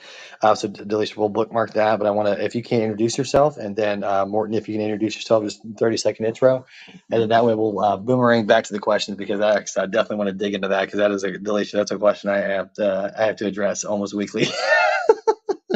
But Delisha, if you can, just go ahead and reintroduce yourself, and then we'll bounce it over to Morton really quick, and then James. Oh, okay. So my name is Delicia. I live in Tampa, Florida, and I am a short-term rental operator. Um, Educator as well, but I'm kind of going more into the space of doing real estate investing now because I hate arbitrage now. So that's it. Morton, over to you, my good sir. Hello, guys and girls. I just see the title in the room, so I thought I just needed to jump in and check out what this was. I'm from Norway, and think I had the biggest factory producing modular houses and tiny houses here in Norway for a few years ago, and was absolutely the first. And I also have developed some projects with tiny houses with about quite many tiny houses in the spot. So I was curious about the rooms. That's why I'm here, actually. Well, good to have you here, man, and definitely being across the pond as well, man. We can definitely dig into some really cool conversations there. James, over to you, my good sir. All right, can you hear me? Yep, loud and clear. I think I know who the James this is. Oh, Oh yeah, what's going on, Jeremy? You doing all what's right? up, big dog? Go ahead and Not introduce much, yourself, man. my good sir. My name is James Jackson, real estate investor, short-term rental operator, and company builder, doing some cool stuff with Jeremy with a lot of his projects. He's a part of a company that we're building now, and just excited to be in the room. And you guys, the company I was telling you guys about, where I'm going to be part owner. Well, I am part owner in that, and now with that is James is my counterpart on that. And so James, when I was telling you about in Arkansas, Ryan is right here on stage. And also too, there's quite a few different things we've been discussing here. I'm pretty sure you've been tuning in, man. And you guys, Block Company is the building company that is by default the one that has the background in emergency response and disaster relief. And you talk about being able to keep up when the crap hits the fan. This is the team. And so, Delisha, really quick to kind of boomerang back over to your question, the sheds that are get repurposed into that, like say the shells of like the Home Depot shells and a bunch of that stuff. The biggest trade-off for that is for they're not hurricane proof. They're more than likely stick builds usually. And then what happens is they're absolutely jerry rigged, as we like to say it. You know, the duct tape together because hurricane hits that bad boy, it is gone. Like I mean, just like it's like a fart in the wind. But part of the biggest thing is too is that a lot of county ordinances will not permit those to be dwelling units, like the DMV area, and so there can't be a repurposed shed into a dwelling unit. Some county ordinances will allow that, but at the end of the day, they will not allow that as the actual dwelling unit. They won't even allow some utilities to go to it in some areas. But the biggest thing is the time. You have to put the insulation in, you have to do the studs, you got to do the whole nine, the sheetrock, all that stuff. Some people are cool with it, but for me, I like to pay for it and then just get it out and be done. I mean, gone. I mean, straight out the window and be able to, because at the end of the day, I'm going to, a lot of folks love to have that pride factor of that saying, I did it. But at the end of the day, I like to have that pride factor of saying, I served. Because at the end of the day, that's where when it comes down to repurposing those sheds or anything like that, that a lot of folks are like, oh, I can get a shed from Home Depot or Lowe's. And that's cool and all. But also, too, it's going to take you 3 to 4 months to even get things done right. And two, you have to go through inspection. The inspection part sucks. Oh my gosh, it sucks so bad because appraisers and inspectors, man, feel like they're gods right now since COVID, and a lot of times they will not approve it, or you have to go back and do some really dumb stuff, some really petty things almost, and a lot of that can really result into delays and making it darn near impossible for it to be profitable to a degree unless they have those means to be able to make it worth it. Because my biggest thing is, if we're putting it in the backyard, right, like a mother-in-law suite, like how are you going to counterbalance that? Let's say after you actually do those customizations to it personally, how are you going to balance that out with rent roll, right? Or how are you going to write that off, or like whatever the case is? Because even if they buy it at 10, maybe 12 grand or whatever, they're going to put, probably, five, eight, $10,000, $15,000 into it, not including their time and their labor. So like a lot of times people don't account for that. They only account for material. But if you're a contractor, I mean, that's your job, right? Take how much you get paid per hour. You're putting that time into it. And that's the amount that you're losing and doing it yourself because no one else is going to pay you to do that. And that's the cost that's that really pushes it up. I mean, some folks get paid, $45 to $75 an hour, $100 an hour to do that kind of stuff, and not that kind of stuff, but just in their jobs in general. So you got to think about really realistically, what kind of cost are you putting into that to actually develop it and actually grow it, right? And that's where at the end of the day, it's cool, but I mean, it sounds fantastic. It makes for great Pinterest content, but at the end of the day, how are you having it pay for yourself? Because how are you having it pay for itself? Because at the end of the day, that's the real number that matters. Because a lot of times folks like, yeah, I did it for lesser than whatever, but okay, great. Have you broke even on it? Have you made money from it? More than likely, 9 times out of 10, no, unless they have a crew or like a contracting crew that's in place to do that. But that's definitely not the DIY route. More than likely, most people take with it. Delisha, you still there?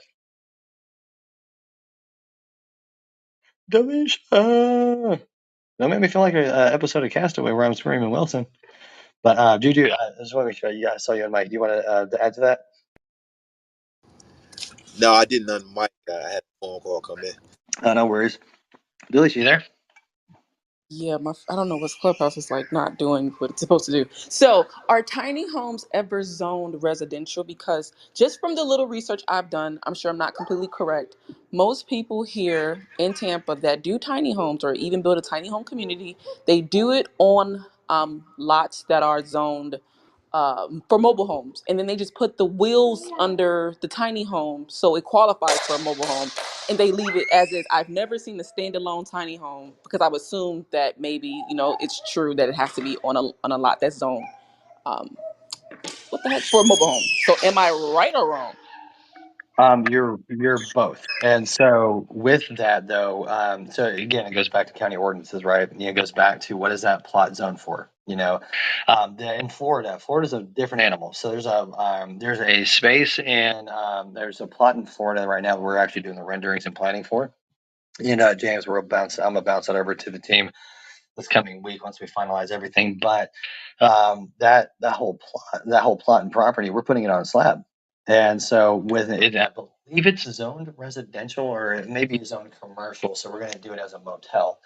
But that's where, when it comes down to residential zoning in Florida, we definitely, it's a different animal, and so we have to look at what is the square footage minimum, right? And so that's where we look at what is the square footage minimum for this plot for a permanent dwelling. Because if we're doing a permanent dwelling as a residential, then there's going to be, like, if it's a single family home, right? If we definitely, if it's going to be like, if we're going for like the minimal amount of square footage, it may be 450 and maybe 600 square foot, depending on that county in Florida. Because I'm working on stuff all the way from Miami to Fort Pierce and different areas, and so they all have their different restrictions and their different requirements that would be deemed as a tiny home.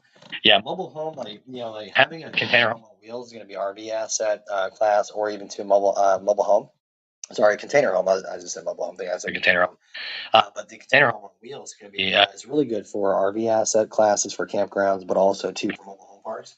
And that's what's so interesting, is that when it comes down to the residential side of it, we have to look at, like, here's the rendering, here's the architectural overlay, and also too, there's some ways where we can do a modular to bypass modular status with that unit up to bypass engineering. And so, because a lot of times with the residential, there's an inspection process, right? And then also too, making sure that with the utilities they put with the plumbing, with the sewage, or if it's septic versus city sewage, then more than likely for it's going to be city water, so, or just sort of well water like up in the north. But that's where it gets pretty interesting, because we have relationships in Florida right now that we're not only that we have, but also that we're working to improve. And so, and that's where James and I, we were always talking about this kind of stuff behind the scenes, because at the end of the day, we want to see people helped. We don't want them to have go without homes because the county's just being a butthead, right? And so that's where we go through and look at the weird restrictions, the weird requirements, because every county and every city is their own version of Gotham. And that's where we look at what is the square footage minimums requirements for that side of it, what is the foundation requirements for that residential home, and then that's where we can look at, based on the square footage, we can configure units to go up to, oh my gosh, up to 1,500 square foot, 2,000 square foot. It wouldn't be a tiny home at that point. It would just be a single family residence made out of containers as the walls and the infrastructure. So that way it's a different material structure, is what that is. And that's part of what Rob was talking about, the other, when he was in here earlier, is that with the container homes in those neighborhoods, that's where we look at with those ordinances. I mean, even too, like we've got a project up in Illinois that we're working on closing right now for an RV park across the road. He owns the land and he wants to do single family homes, and that's where, commercial is definitely the easiest route with that, with the least amount of resistance with it. But based on those county ordinances and what they will approve, that's where we go to them, like to the municipality, and say, hey, look, here's the business plan, here's the overlay, here's the model, and also too, we're going to be bringing in some really cool tour ability to help the municipality see, because a lot of municipalities are still very analog, and so helping them see it from ground up and then getting that stamp of approval, then that's where it's all downhill from there. So it really goes back on the square footage minimums, foundation requirements, and utilities on it. Which foundation wise we can, helical piles. I mean, that just makes things so much easier too. And there also too, there's a lot of trade off with that as well, as far as like security, because those things are stronger than the ox. Does that help? Can I answer your question, Alicia? Yes. So you would say that it's maybe easier to get a um, previous mobile home, move all the mobile homes out, and then just put like a bunch of container homes that were on top of the little slots that were where mobile homes already existed, versus going to buy a big piece of land and then having to drop the plans and submit it to the city and see if they're going to approve it for a bunch of the different individual residential tiny homes. I love your kids, but it's definitely gonna have a path of Take least them. resistance for sure. Yeah, and that's gonna be. I mean, it really just, it's not a matter of like what's better. Honestly, it's a matter of like what's gonna be the fastest path, like where Florida is at right now.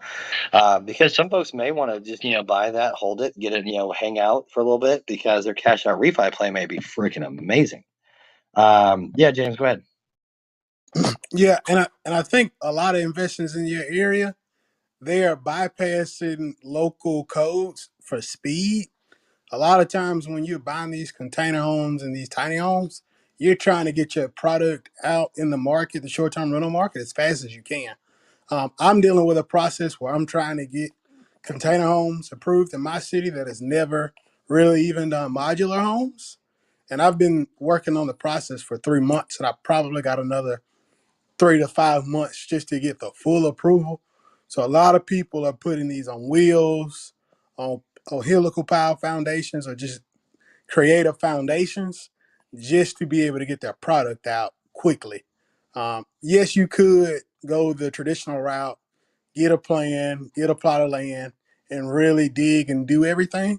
But it may take you a year or more to get it fully approved, because in Birmingham, you have to start at the neighborhood association level and then work up to the city, the county. I mean, that takes a long time to get done. So I just put in the chat. It's Carter. Silence. So there's a place here. It's called the Escape. I think it's the Escape Community. It's in Thinona, Sass. It's kind of like right out on the outskirts of Tampa. They pretty much did what I'm talking about. They went and got some land. I believe it was already zoned mobile home, and then they just put a bunch of little tiny homes on there, and they put wheels under it so it could be, consider tiny homes, and they're so pretty. So he's selling them as houses. I don't know if you can cash out refi on a tiny home. If you can, that's cool. But it's a really cool community, and I wanted to duplicate that because it's so cute. And housing here is an issue. A lot of people are moving out of Tampa to like Spring Hill, Riverview, Apollo Beach because it's becoming unaffordable to live here. Like a lot of families are downsizing from their houses or apartments to mobile homes because they can't afford the rent. Well, and that's part of it too. Is that with even if you get like say for instance you buy a residential plot of land, you can get it rezoned easily. But the biggest thing is that yeah, absolutely, finding land that's zoned for for mobile home park, for campgrounds, for RV parks, all of that jazz, easily putting them on wheels. I mean, shoot, our model actually the one that we built out that has like the 4 bedroom loft area in it. That's not a typical one, but a lot of people like that just because they can have that for their kids and be able to have that very minimalistic, luxury minimalism. Big, big, big, big thing happening right now. Yeah, because people are downsizing and they want to invest into their lifestyle, and that's where, being able to put them on wheels and be able to have that, or even, I mean, dude, even cinder blocks. My gosh, I mean, it's so simple, and that's where being able to have them out there. I'm actually pulling up the site really quick. But I need to be able to spell it right though. There we go, Escape Tampa, not the Escape. But I'm over here thinking about the escape room. But that's where when you're able to find the easiest way, the easiest route. Oh yeah, so that's different. He put that on.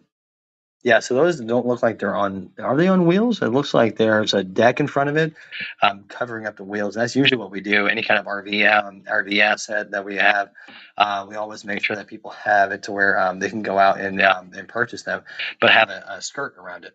So that way it covers up the wheels, easy to move and simple to do. And yep, he's got storage on there too, and that's part of it. Having a office on there as well, and that's where even too like we've got that 30 unit developments happening over in Texas, and being able to have it to where you have a front office with that, have some self storage on there as well. But that's yeah, I mean you can put them on wheels and have them as a residence on there. It wouldn't be a single family home though; it'd be a mobile home residence. So I think that's the biggest misnomer there, is that having them as a mobile home residence. That absolutely can be done, and that's a very, very quick thing to execute. We're doing them at what, like James, I think, what was it, like 80? No, that was with the solar attachment too, and that's actually one of the things we added on there, having a solar capability added onto it. So with the switch, just in case the power goes out, right? And those are like 88K, in and out, be done, and be able to have them out on the market. Very simple to do while you're, like that 3D rendering he has on the website or coming soon, literally like that. But even to one up it, to be able to have it to where where you're able to have an animated 4D rendering. So that way it makes it even that much more visual, and even to be able to book out even faster because he's got a raised roof on some of them, and we can make that easily and have that delivered and assembled on. I mean, just land on site really quickly as well. Yeah, these are beautiful, and that's something that can be done so simple too. Yeah, it looks like yeah he had those built. Yeah, some of them are on wheels, and I see the let's see, yeah, he's got the units outside. So yeah, he has a deck on the front of them, and that's easily. We actually have a project we're setting out where we can have the deck attached to it, so that way it folds up on delivery, folds down when it's there, and be able to have that as an adjustment as well. Yeah, these are great, and that's exactly yep, I see the trailer right there at the back with the air conditioning unit and the electrical. So yeah, these are easily to be done, and these are some of the projects that we have going on right now in some other states, and be able to make that a very, very easy solution. And I mean, golly, yeah, it's very quick and easy, simple to do. So are those basic containers with, I guess, an extra build on the out, like a shell on the outside to make it look the way it does? Well, those look like they're built a little bit differently. Those look like stick builds on a trailer. But what we can do as far as the containers, we can add shiplap to the outside and be able to have it to where it doesn't look containery, so that way it has a nice industrial farmhouse look like this does. Shiplap or tongue and groove, whichever you want to do. And to answer Gina's question in the chat, let's see. Yeah, so 88,000 was the with the solar attachment to it. James, I think what was it? The difference was like 75 or so, roughly, without it. Yeah, without the solar, it was like 70. It was actually like 72, 73. Yeah, I think it was with the trailer is what it bumped it up to like 88, if I'm not mistaken. Yep. Yep. Yeah. Yep. Yeah, that was 73 with the solar, and then it was with the trailer because we make sure that whenever we're having it on a trailer, we'll actually make sure that you purchase it separately, so that way it's titled in your name, so that because that title transfer process can be a nightmare at times. So if we take off the solar portion of it, it was right around 75, 78 ish or so, because those trailers are like 13K each or so, roughly. And James, correct me wherever I'm wrong on that. No, I I do mean, not have. you're absolutely right. I mean, you spot on with those numbers. Oh, sweet. Okay, I was totally guessing off of memory, and right now my memory is kind of like, but but Alicia, does that help answer your question though, as far as like the flexibility with it? Oh, yes, two more questions. So, is All the real right. estate market inflating the prices on tiny homes, or is the demand in itself within that industry kind of just based off of the demand in that industry? And then two, if a person is wanting to get started, and let's say for example Well, hold on, somebody hold on. What? Hold community, on. One question at a time. My brain can only process one at a time right now. So when you said inflating the price based on like what? is the real estate market, because there is a lack of housing, does that affect the tiny home prices, or does it has nothing to do with? Oh God, no. No, we actually go against it. That's what makes it so appealing. Really? Yeah, because all of our stuff comes with electric, plumbing, all of it ready to go. So that way, when it arrives on site, you can plug it in like a Febreze air freshener. Plug it in, plug it in. Well, so how does it work with the sewer? Oh, so that's where it was earlier. We talked about city or cities sewage, or you do a septic tank. And I guess like a garbage truck or a septic, like whatever comes every now and then. Yep, poop truck. Yep, good old poop truck comes on in, just on rotation.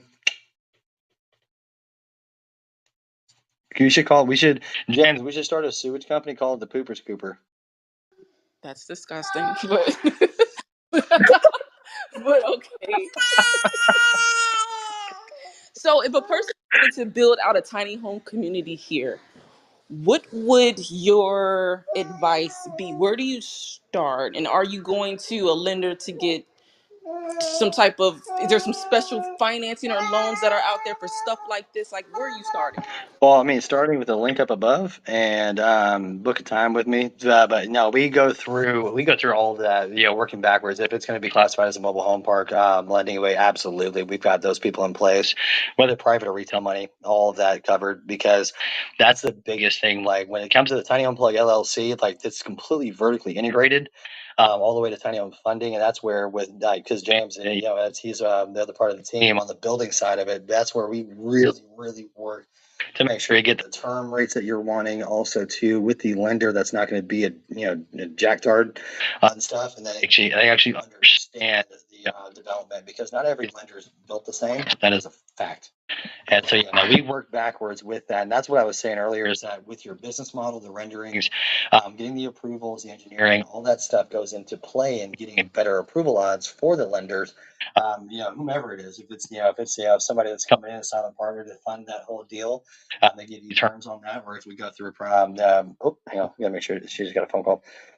But that's where we go through and make sure we have everything covered on that. Alicia, you there? Just make sure that you're catching this.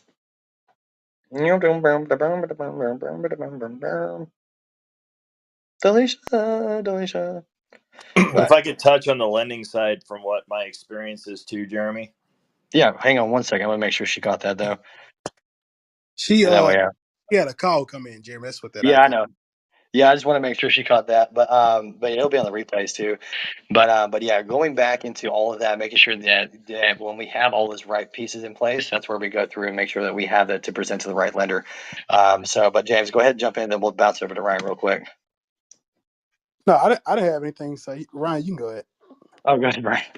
I was just gonna say the what I've noticed over the past few years of being in the lending space and helping investors, particularly in the real estate investment field, it's tiny home and dealing with this concept with storage containers is not a readily accepted situation yet. So it's good to know, Jeremy, that you have the plug for that, because as we've talked before, I know for a fact that in the next 10 years, this is going to be more commonplace. And so to get ahead of it and really put in the plug for affordable housing and being creative with the solution, I think is beneficial for all that are listening.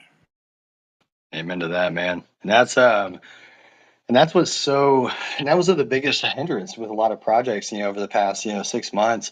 And that's where I was like, you know what, if folks aren't going to do it, then I am. And I'm going to make sure that we have every single step ordered in place. So that way, when we're starting down a path, we're not going to go face plant straight into a dead end. Because I don't know about you guys, but I like my teeth and the ones that I have. And I don't like losing them, especially if like it's like that guy who's going on a pogo stick. He's like, I'm gonna go higher, and whoom, bam, right there on the driveway.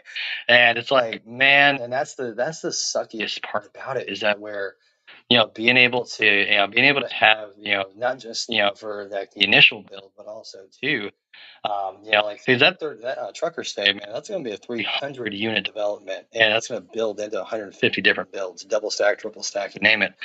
But that's where it's like, man, we definitely have the right people in place to make sure that we chomp at the bits and go through that. And even too, what's even crazier is that with there's so many unique plays with it too. Opening it up for private investors, plot by plot, plot by plot. Sorry, my voice cracked.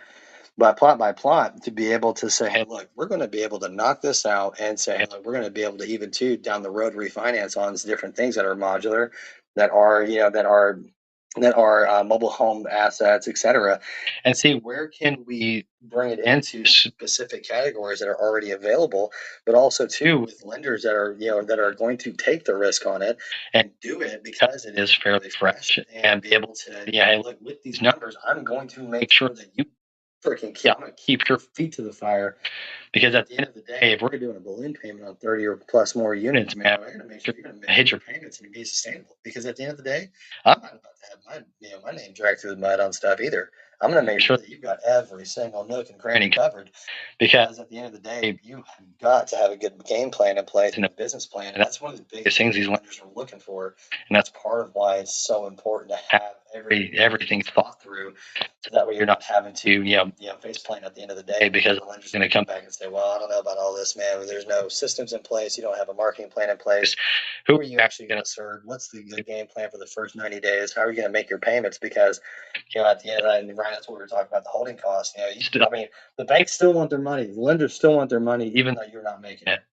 And so being able to counterbalance that with letters of intent, with pre-booking revenue, with getting contracts together, all of this stuff happens so fast that where it's like circus du soleil almost, dadgummit, and where you want to be able to be able to have all that in place, because who cares if you have a concept? No one's going to give you money if you don't have your next steps lined out. Period. Flat out. Period. That's a fact. Well stated. Man, all gas, no brakes, man. And that's where, oh, and also, Ryan, side note, the guy I was telling you about that was from Arkansas. From Arkansas. That's James right here. James, you can't remember. I told him not to quote me on it, but what part of Arkansas did you say you went to school at? I can't remember.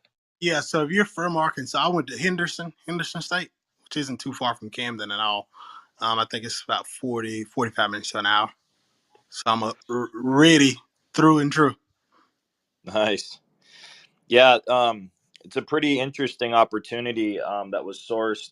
I've got some people that are pretty connected into the city there, Mm-hmm. and Jeremy had some conversations offline, and so yesterday we had a very productive meeting with them, and I think right now we're starting the process, so it'll be cool to get integrated and meet you, James. Yeah, absolutely. And I think, I probably would love to get down there too. I'm actually planning on going to I don't know how familiar you are with the Battle of the Ravine, but I plan on getting out that way around end of November to go to that game. Mm-hmm. So I may be able to take a trip down to Camden and check the site out at least. Nice. I think that would be pretty. Yeah, that's cool, man. That's cool. I'm actually I'm from Colorado, and then I moved to Northwest Arkansas. I moved out of that inflationary market. Again, going back to my sole focus being making people better than when you find them. There's a lot of things that are going on in Colorado that I don't agree with, and so our family moved to basically really get down to the roots and start focusing in Arkansas and building out. I primarily invest in Arkansas, Iowa, really the Midwest. That's primarily where we've been focusing our investment acquisition strategies. But going back to kind of how Jeremy and I met, we had a great conversation. I think Onaja Barnes was in that room too, but we had a great conversation, and I'm excited to see what the future holds. So, yep. Whoop, whoop. Absolutely. Now, what part of North Arkansas are you in? So I'm in the cluster of cities up there in the top corner. So you've got Bentonville, Lowell, Centerton. You've got Fayetteville up in that top corner. Okay. Yeah, so we recently just bought a property, which is obviously we're house hacking, like most investors are doing. There, we're house hacking, turning into a rental in a couple of years, but it's located in Lowell. So that's where we're at. Okay. That's awesome. Yeah, I actually was up in Bentonville last year for a benefit event. My former quarterback coach, he works with Walmart, and he has a really big golf tournament every year for leukemia benefits. So Okay. I am up that way every single year. So You always got to next think time, Walmart when you talk Bentonville. man, you have to, You have right? to. And that's so. And a funny story, man. He actually was the best quarterback Bentonville ever had. And of course, when you got the Waltons looking at you from that perspective, they're gonna treat you like family. So he got in with them and was able to do some pretty cool stuff with them, pretty quick. So Yeah, that's cool. Yeah, up here in Bentonville, they actually have a Walmart museum. What about a Target museum? Right? Funny story, real quick. Not to get off topic, but I was speaking to a couple people up here, with boots on the ground that we built here, and they have some pretty deep roots with what's going on in the kind of the direction that Northwest Arkansas is heading. But one of the stories is there was kind of a development that was being built where there was a bunch of Costco that bought land, and Walmart caught word of it and basically offered them a price that they couldn't refuse. And during the build, when one of the Costco's was developed, they demolished it and then made it a flat land. is it still flat right now? I'm not sure on the exact location, but it just goes to show. I mean, like you said, this is Walmart country around here, and they won't accept any of you Costco's. Absolutely. I'm shocked they're still letting Kroger be a thing down there myself. Yeah, for sure. Well, guys, I am going to be closing this room out here in a couple minutes, man. This has been a really solid time to hang out with you guys, and appreciate everyone contributing because, man, these are what these rooms are all about, man. Just having fun and just to get to know each other because there are so many ways to where we can really team up, collaborate, because that's what it's all about is collaborating on this mission of affordable housing and being able to just create lodging, period. And that's where with with the mission that we've got, man, it's so big that we can't do it on our own. And man, I am just grateful that everyone came in today, and that's where I just enjoy the conversation, and so I just again appreciate y'all coming in, hanging out with me this morning on a random Saturday morning with no plans whatsoever, and I'm looking forward to seeing how we can just change lives. And if you guys haven't hit the link at the top of the room yet, do so that way we can go ahead and just check all the boxes. No big deal whatsoever as far as there's no obligation to it, just to check off the boxes for an ideal unit you may have in mind. And then that way we can go ahead and get that conversation started and make the most of our time on a call because I want to be able to help equip you, but also to help be able to arm you for what is to be expected.